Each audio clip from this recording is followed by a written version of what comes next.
انا سعيده جدا بوجودي معاكم. بشكر طبعا الدكتوره سمر على انها اتاحت لي الفرصه ديت.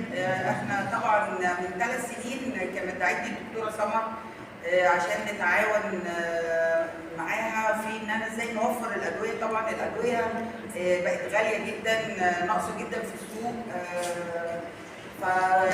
وطبعا التامين الصحي برضه في مشاكل جامده جدا، في قطاعات ما بتقدرش توصل للدواء. فجابتني وقالت لي احنا عايزين نعمل بروتوكول. فانا كان نقابه الصيادله بمعرفتي بشركات الادويه بالصيادله يعني عملنا مبادره لتجميع الادويه، ودي ان شاء الله كمان هتبقى على نطاق اوسع باذن الله، هنتكلم فيها بعدين. المبادره انا بعمل ايه؟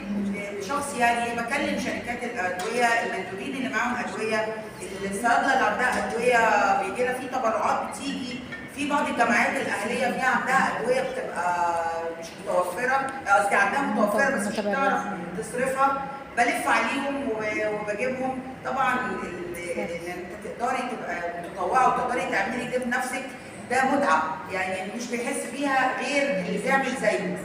وربنا سبحانه وتعالى بيقول اطلبوا الحاجات بعزه نفس فانها بيد الله تعالى، وان لله عبادا اختصهم بقضاء حوائج الناس، حببهم في الخير وحبب الخير اليهم، انهم مين؟ الامنون من عذاب النار يوم القيامه. ربنا يجعلنا منهم جميعا. امين.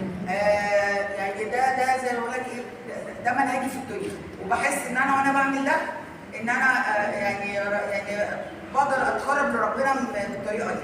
ولكن فعلا ربنا بيختص ناس بس مش اي حد. انا بلاقي معاناه جامده جدا في ان انا اجمع الادويه وان انا اقدر انظم وقتي في بيتي وصيدلياتي وكنقيبه، وان انا اخدم وان انا كمان اخدم في القوافل. ده توفيق من عند ربنا سبحانه وتعالى، وليس لي اي فضل، هو من ربنا سبحانه وتعالى ورضا، وربنا يتقبل يعني عملنا جميعا. لما عملت البروتوكول ده زي ما بقول لكم من 3 سنين، كان ساعتها السكرتير العام خالد السعداوي لما جه المحافظ الجديد اللي هو طارق. طبعا انا بعمل برضو قوافل غير مع وحده السكان، بعمل مع المحو الاميه، بعمل مع الاحزاب، يعني مع حزب مستقبل الوطن بطلع معاه في قوافل، ومع حزب حمايه الوطن بعمل قوافل، مع الجمعيات الاهليه بعمل بشارك مع حياه كريمه. ربنا يعني عملها من واسع، يعني من واسع. الحمد لله. طبعا جامعه السويس، ودي اول مره اتعامل مع جامعه الجلاله. انا اتعاملت مع جامعه السويس في السويس، وجامعه قناه السويس بالاسماعيليه، فكانت دي اول مره اتعامل مع جامعه السويس مع جامعه الجلاله، وده طبعا يعني شرف ليا وفرصه سعيده جدا. واتعرفت على الدكاتره والصيادله الصغيرين من ولادي يعني. ان شاء الله يعني باذن الله نقدر. على فكره الدكتوره مريم خدنا تبادلنا التليفونات وقلنا ان احنا يبقى في تواصل مع بعض. في كمان بقى حاجه جميله جدا، في مبادره اسمها مبادره يعني قصدي مؤسسه اسمها الدواء الجميله. دي مبنيه على فكرتها، دي موجوده في مصر. فكرتها ازاي تجميع الادويه اللي هي ايه؟ ازاي ده عندنا هتلاقي في كل بيت واحد بيستخدم شريط وبيسيب الشريط التاني، بيستخدم نص شريط وبيسيب نص الشريط التاني. دي يعني في ادويه مستهلكه ومرميه بالملايين، وفي ناس ثانيه مش لاقياها.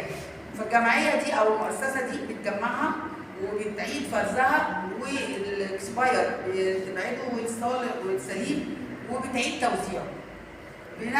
بيعملوا قوافل، بيساهموا في قوافل. انا رحت ان شاء الله اتعرفت عليهم في مصر، وهم فاتحين 7 فروع في محافظات مصر. فانا جبتهم هنا وكلمت سياده المحافظ، يعني صراحه شخصيه انا انبهرت بيها جدا جدا جدا. يعني الراجل قابلني ووافق وعمل مقر ليهم، وهو قال يعني هنعمل مبادره لتجميع الادويه دي على مستوى السويس كلها، ويبقى مقرها المؤسسه دي، ومن خلال النقابه، لان طبعا انا اللي متبنياهم هنا، نقدر يعني نخدم على نطاق اوسع.